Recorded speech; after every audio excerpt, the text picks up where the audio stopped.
Donc maintenant, on va parler de localisation, localisation du spectre. D'abord, le rayon spectral.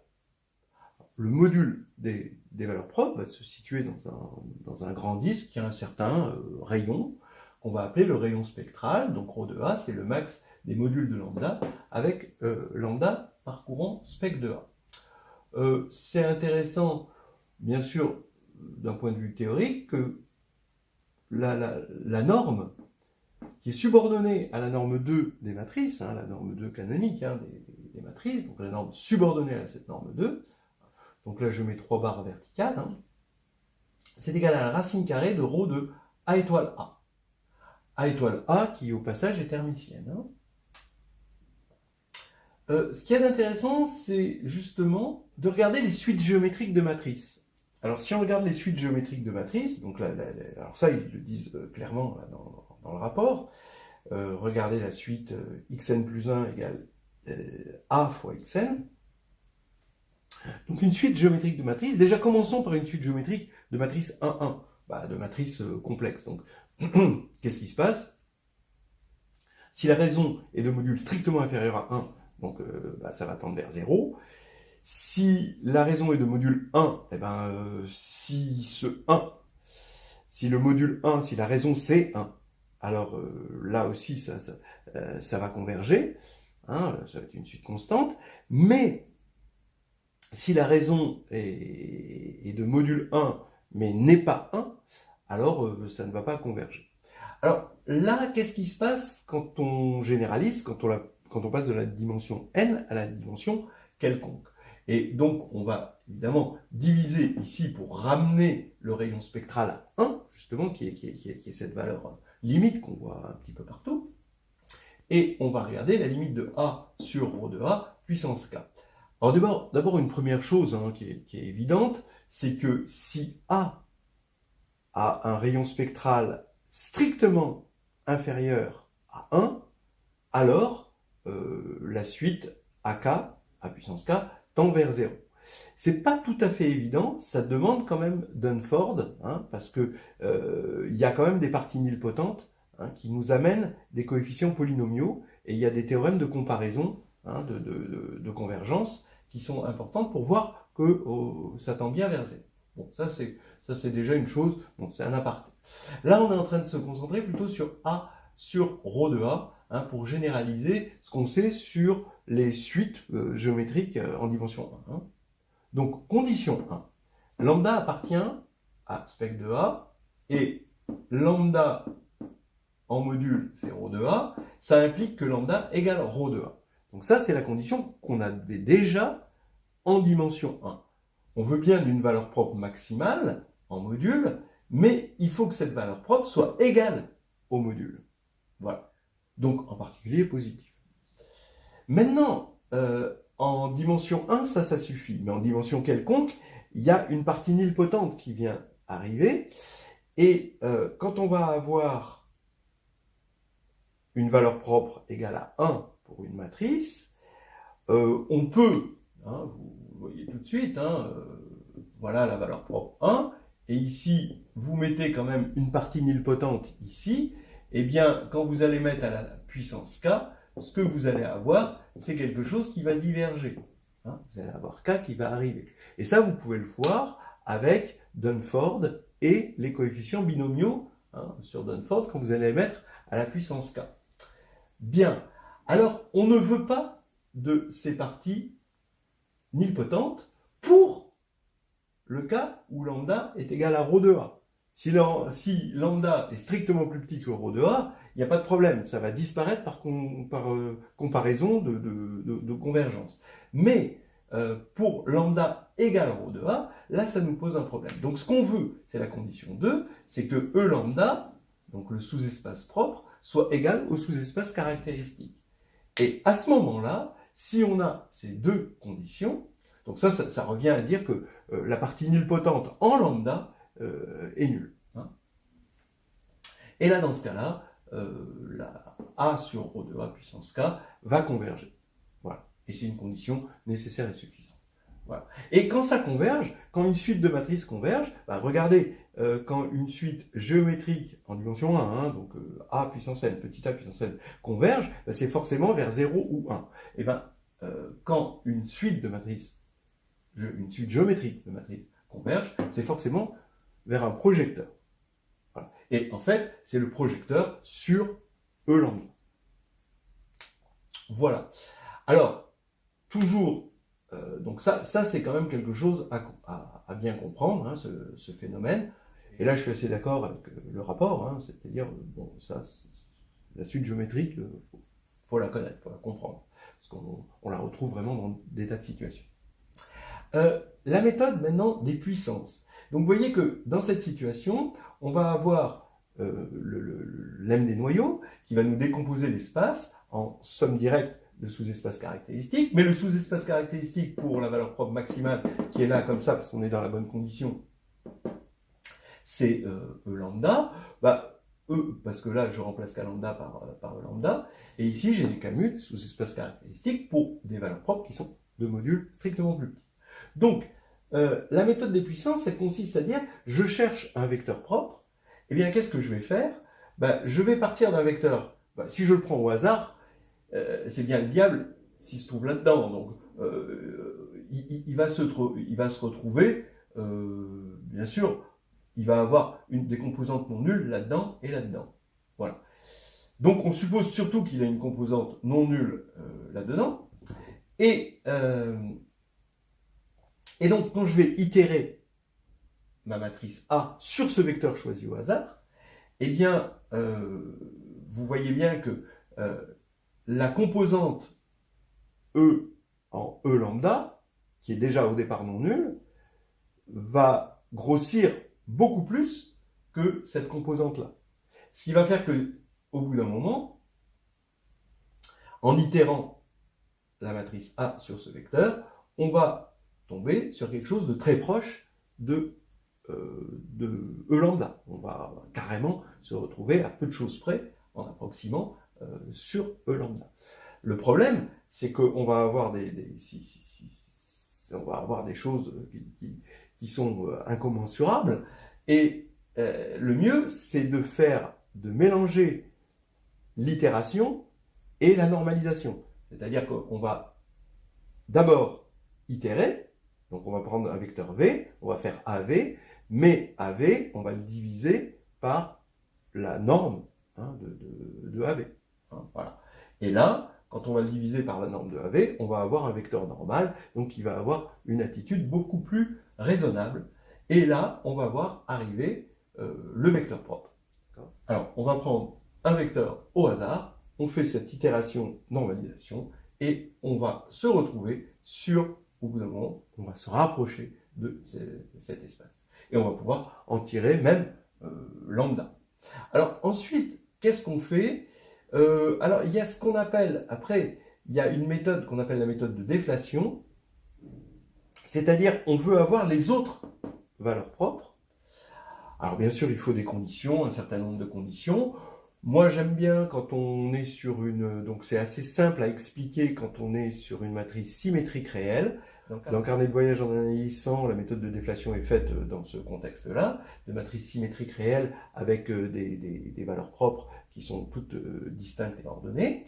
Et ben, l'idée, c'est, une fois qu'on l'a fait pour la valeur propre maximale, eh bien, on fait A, on remplace A par A moins lambda, le vecteur propre qu'on a trouvé approximé, vous allez me dire, d'accord, mais moins lambda, V lambda fois V lambda transposé. Donc ce truc-là, c'est une matrice NN, d'accord. Et en fait, cette matrice NN, vous vérifiez que si vous avez normalisé V lambda, eh bien, elle a pour vecteur propre V lambda pour la valeur propre lambda. C'est facile à voir. Et donc, ça veut dire qu'il va y avoir un changement de hiérarchie dans les valeurs propres. On va avoir les mêmes valeurs propres ici. Alors, on est dans le cas symétrique. On va avoir les mêmes valeurs propres ici, sauf pour lambda qui va revenir à 0. Donc, la plus grande devient la plus petite. Voilà. Donc, ça, c'est assez intéressant. Et donc, on va pouvoir maintenant obtenir la deuxième valeur propre de A, parce que ce sera la première valeur propre de celle-ci. Ça, c'est la méthode de déflation. Voilà. Alors, toujours avec le rayon spectral, il y a Perron-Frobenius. Alors, il y a plusieurs versions de Perron-Frobenius, mais on va regarder la version stochastique. C'est-à-dire qu'on a une matrice qui est à un coefficient dans R, Nn, avec des coefficients strictement positifs, et on demande, c'est le côté stochastique, que la somme des lignes soit égale à 1. Ce qui va faire que 1, 1, 1, 1, 1, 1 va être vecteur propre, d'accord, pour la valeur propre 1. Et cette positivité, donc cette stricte positivité, que je mets avec un plus, des coefficients de A, va faire que A puissance K va tendre vers une matrice dont toutes les lignes sont égales. Les colonnes de L vont être de la forme alpha 1, donc que des alpha 1, ensuite que des alpha 2 et que des alpha n, puisque ça va être un projecteur sur le sous-espace, sur la droite, engendré par le vecteur 1, 1, 1. Voilà.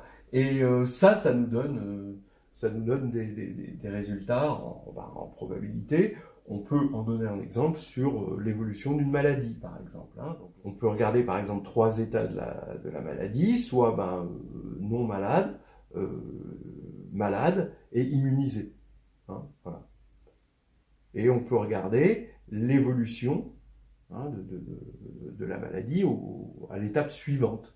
Et on va modéliser ça par une matrice, et on va regarder, au bout d'un certain temps, quelle va être ce qu'on appelle l'immunité collective, d'accord, voilà. En regardant la limite de A puissance 4. Donc, bon, ça, on pourra essayer d'en discuter. Alors maintenant, voilà pour le rayon spectral, je pense que c'est bien de parler de toutes ces choses-là. C'est pas très très difficile. La méthode des puissances n'est pas vraiment difficile à montrer. Ça s'est fait dans Carnet de voyage en analyse temps, mais c'est fait. Évidemment, moi je conseille le livre de Michel Schatzman, d'analyse numérique, qui est brillant. Brillant. J'ai que ça à dire. Et puis, Perron-Frobenius, évidemment, voilà, le faire dans un cadre stochastique, c'est faisable dans un cadre stochastique, c'est pas très difficile. 10 de Gersh-Göring. Alors, les 10 de Gersh-Göring, c'est déjà, on n'est plus dans le rayon spectral, on va préciser un peu là où on se situe, et on va avoir dans C, si la matrice grand A, c'est la matrice AIJ, on sait que les valeurs propres, c'est assez facile de démontrer que les valeurs propres sont dans des disques de centre, les affixes de AII, donc il va y avoir N disques ici, là on a une matrice 5, 5, et là on va avoir les AII, c'est tous les centres, et les rayons, ça va être la somme des modules de AIJ pour J différents de I. Voilà. Alors par exemple, ça peut bien se mélanger avec ce qu'on avait dit tout à l'heure sur l'inversibilité.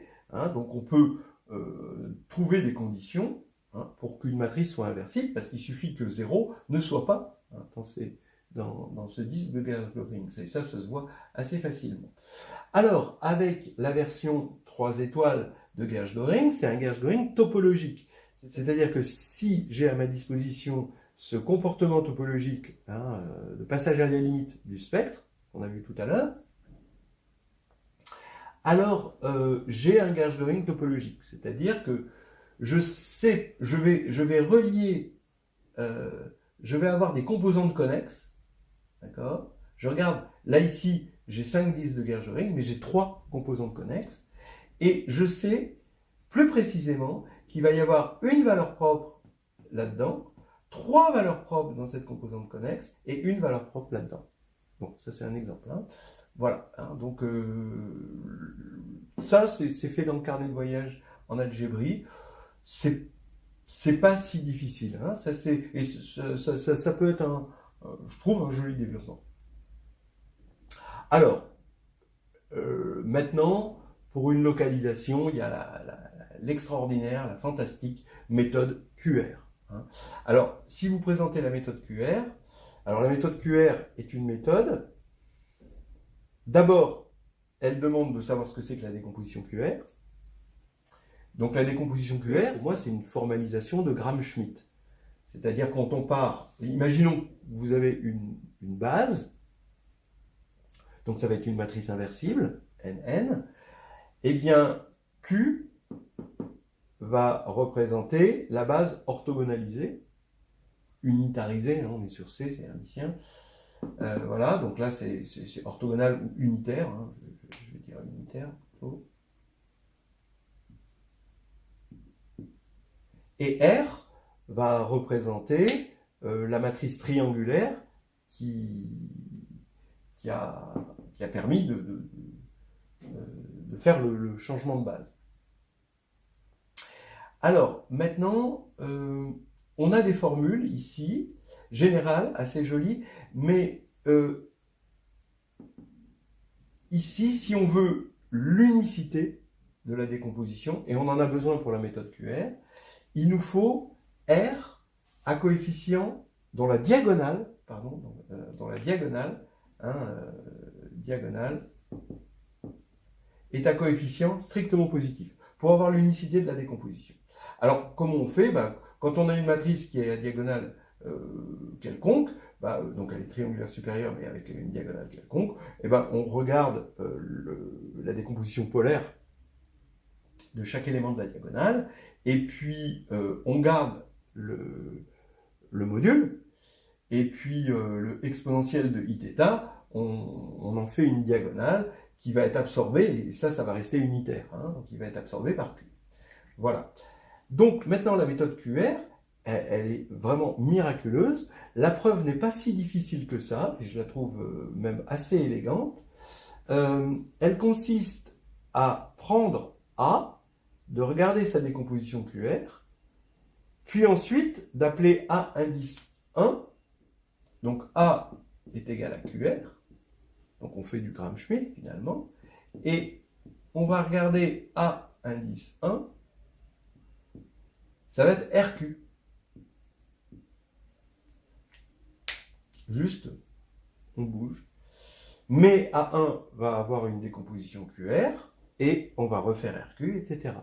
Et avec des conditions génériques, alors des conditions génériques, voilà, hein, on a tout le temps dans cette leçon des conditions dont il faut savoir qu'elles sont génériques. Hein. Générique, alors derrière ça, ça veut dire quoi? Ça veut dire que on a un ouvert dense qui est algébrique, voilà.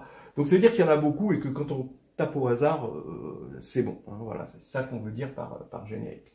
Donc voilà. Donc la matrice A, par exemple, va être, on voudrait qu'elle soit diagonalisable, que la diagonale possède certaines propriétés qu'on aime bien sur les modules des valeurs propres, qui soient tous distincts, et que la matrice, si on dit que A égale P, D, P-1, que P-1 vérifie la décomposition à LU. Donc ça, c'est quand même des conditions qui sont quand même pas méchantes.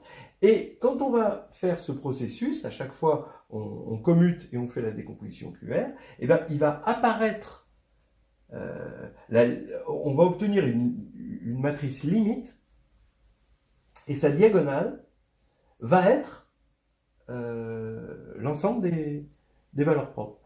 Très rapidement, on va voir apparaître une approximation des valeurs propres sur la diagonale. Voilà. C'est quand même assez joli.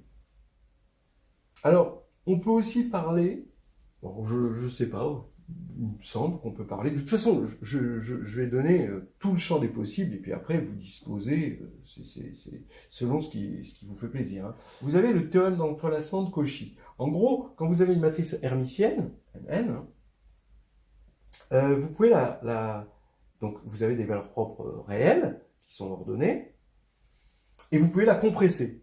Alors la compresser, ça veut dire, vous prenez une matrice P dans GL NM, avec M strictement plus petit que N, ce qui va faire quoi? Ce qui va faire que cette matrice P étoile HP va être une matrice hermitienne, encore une fois, hein, mais MM, donc c'est une matrice compressée. Eh bien, ce qui est intéressant, c'est qu'il va y avoir un entrelacement des racines, des valeurs propres de H et des valeurs propres de P étoile HP. Par exemple, si M est égal à N-1, eh bien, il va y avoir une racine de H, que j'appelle ça H', hein, ici.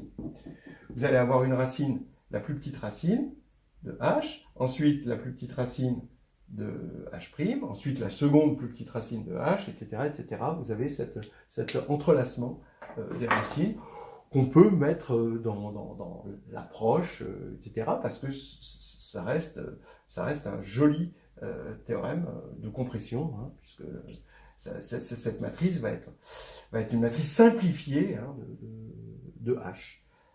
Voilà. Donc on a dit pas mal de choses sur la localisation, on va passer aux applications.